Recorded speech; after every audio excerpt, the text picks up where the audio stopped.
Welcome to the training of the DotCom Truths Facebook group. My name is Eran Bukai, and my goal is to help millions with honest guidance on how to start a profitable internet side or full hustle. Here is what not to expect. No marketing hype, no high-ticket courses, no annoying upsells or pitch, no trickery like live webinars or fake scarcity, no boring sub-stories, no pyramids or BS business opportunities.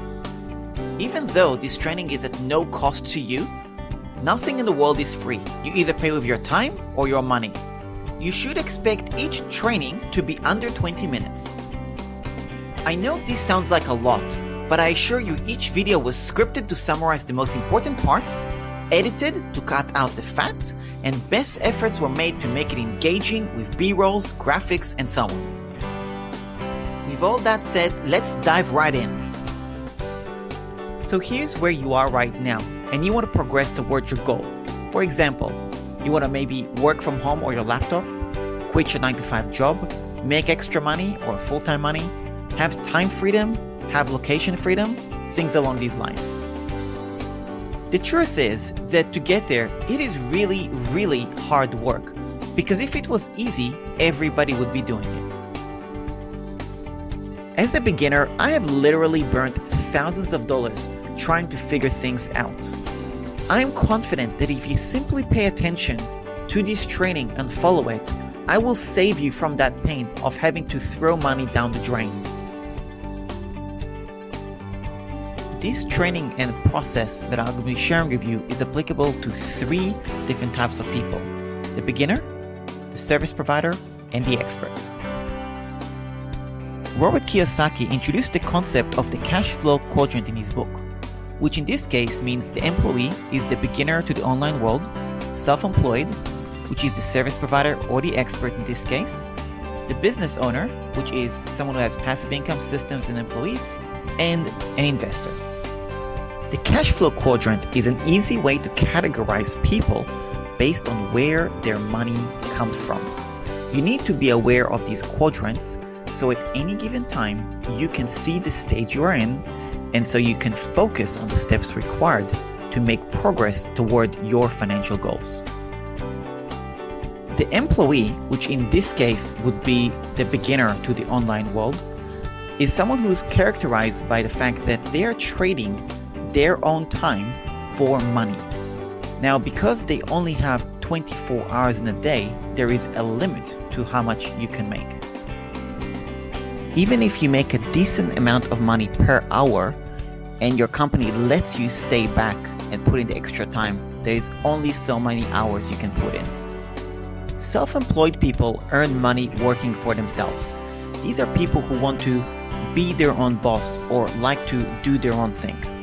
Being an expert at something or a service provider means you can set your own rate and even get paid by a project, which means a much greater income potential. The disadvantage is that the self-employed typically has a lot on their plate, from managing their social media, to creating content, to delivering the service, to sales, to marketing, to prospecting, to email marketing, and so on and so forth. And even though they might be really capable at juggling everything, their biggest struggle is finding customers. The self-employed has to learn to build a team and create passive income, or they will always be haunted by the need to find the next customer to be able to keep their business alive. For example, I learned how to build a special kind of website called a sales funnel, something that you'll learn a lot more throughout this training. And I got paid thousands of dollars and above per project. More importantly, I found remote staff who can build the websites for my clients so I can focus on other parts of the business, such as sales and marketing.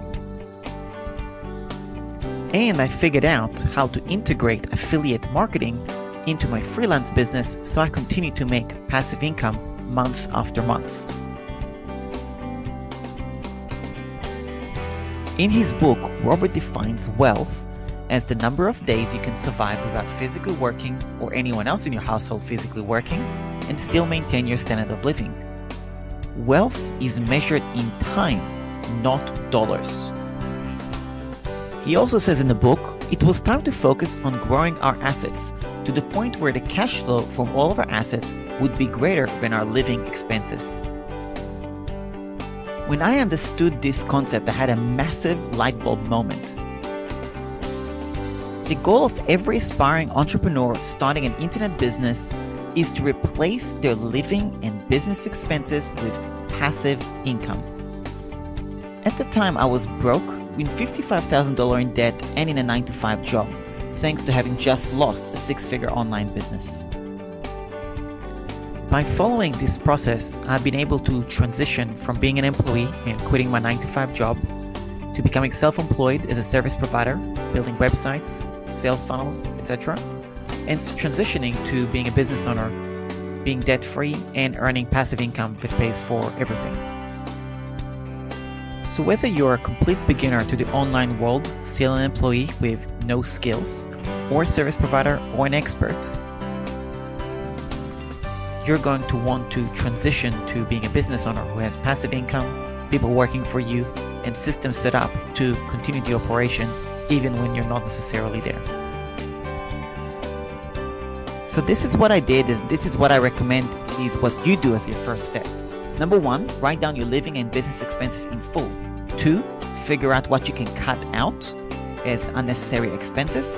And 3, do the numbers on how much passive income you need to replace it all and focus on that. In addition to focusing on passive income, I focused on fire hosing my debt so I can get rid of it as fast as humanly possible. By focusing on these 2 key numbers, fire hosing my debt and increasing my passive income, I was able to become debt-free and living off passive income in less than 2 years. Now that you know what's possible, let's dive in sharing with you a few ideas, tips, tricks, and hacks on exactly how you can replicate these results in your own internet business. Robert Kiyosaki says in his book, Cash Flow Quadrant, assets put money in your pocket, whether you work or not, and liabilities take money from your pocket. When people think of the word assets, they usually think of things like silver and gold, brick and mortar businesses, stocks, bonds, and real estate or property investments. And while these are most definitely assets, realize that these books, Rich Dad, Poor Dad, and Cash Flow Quadrant, were written in 1997 and 2000, long before social media became what it is today. I want to simplify the process by showing you the big picture, building 5 different assets: your high-income skills, your audience, your social media, your digital products and or services, and time and money. With so much advertising and marketing, it is easy to feel overwhelmed. Every time you scroll on social media, you're probably being bombarded with advertising to maybe sell on Amazon, do dropshipping, do affiliate marketing, maybe network marketing, and so on.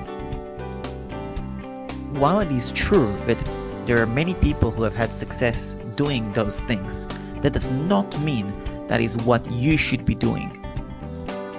I recommend that you completely ignore the marketing hype and focus on building these 5 assets.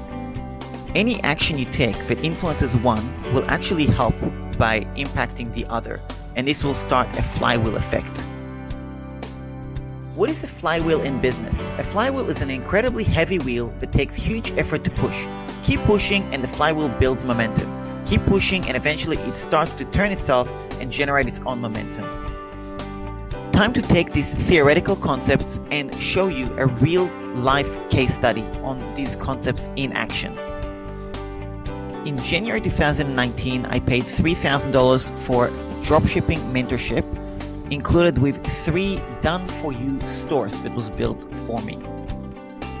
At the time, I was still in a 9-to-5 job and was kind of banking on this business being the solution to be able to quit the 9-to-5. However, the store delivered was a complete disaster and the mentorship was practically non-existent.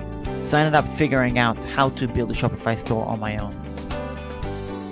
Despite spending months and having the dropshipping store being a complete failure, firstly, I learned a new high-income skill, building Shopify stores. Secondly, I learned that I can control the pricing of the one-time setup fee of building someone a website.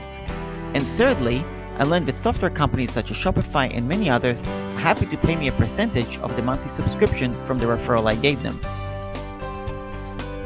I was also interested in growing my audience, and so I was on Facebook engaging with people, and found somebody in a Facebook group who wanted some help, and I offered to help them for free. We obviously built a good relationship, and as a result, within the next few weeks, he has introduced me to two of his friends who independently needed a Shopify store built for them. I got paid for the website, my friend got a commission for giving me a referral, and Shopify is paying me passive income every month ever since giving that client. Let's circle back to the 5 assets we discussed. So with acquiring a high-income skill, building a Shopify store, I then take that skill to social media, engage with people, and I find a client. That client is now part of my audience. I do a great job with him, and then he gives me a referral for somebody else to build a website for. By delivering a great product and service to your audience, word of mouth is inevitable, although I do not recommend relying on it as a reliable way to acquire customers. But when it happens, it's great. With this newfound experience of having gotten a high-income skill, finding a client, making money from it, and so on, I can now document this process in a YouTube video, in a blog post, in an email, and therefore increasing my social media asset, which in turn can help me to find more clients. By simply being proactive in the business, you're continuously increasing your knowledge and therefore becoming more of an asset to yourself, your business, and your customers. The biggest challenge I observed other entrepreneurs have is the same thing that I needed to get really good at, which is finding customers and making sales without paying for advertising. Since I needed to find clients for my freelance business, building websites, I simply practiced and committed to becoming really good at finding clients without paying for advertising. The obvious result is me making money. And as I was taking action, I was continually recording and documenting my entire process and everything that I learned, all the successful actions, so at a later stage I can package it up into an online course. Once I had proven results, I monetized my knowledge with an online course, which makes me money to this day without me trading my time. Me documenting this process along the way has resulted in a complete course with 70 plus videos showing exactly how to find clients without paying for advertising, which is my most valuable digital product and has made me thousands of dollars from dozens of sales. I hope that by me sharing this entire case study with you, I have illustrated adequately how these 5 assets affect each other in a flywheel manner to build a business online. The only asset we did not really discuss yet is time and money. I will save that to the next video. Thank you so much for watching. I hope you enjoyed it. Please leave a comment and share this with your friends, and I'll see you in the next video.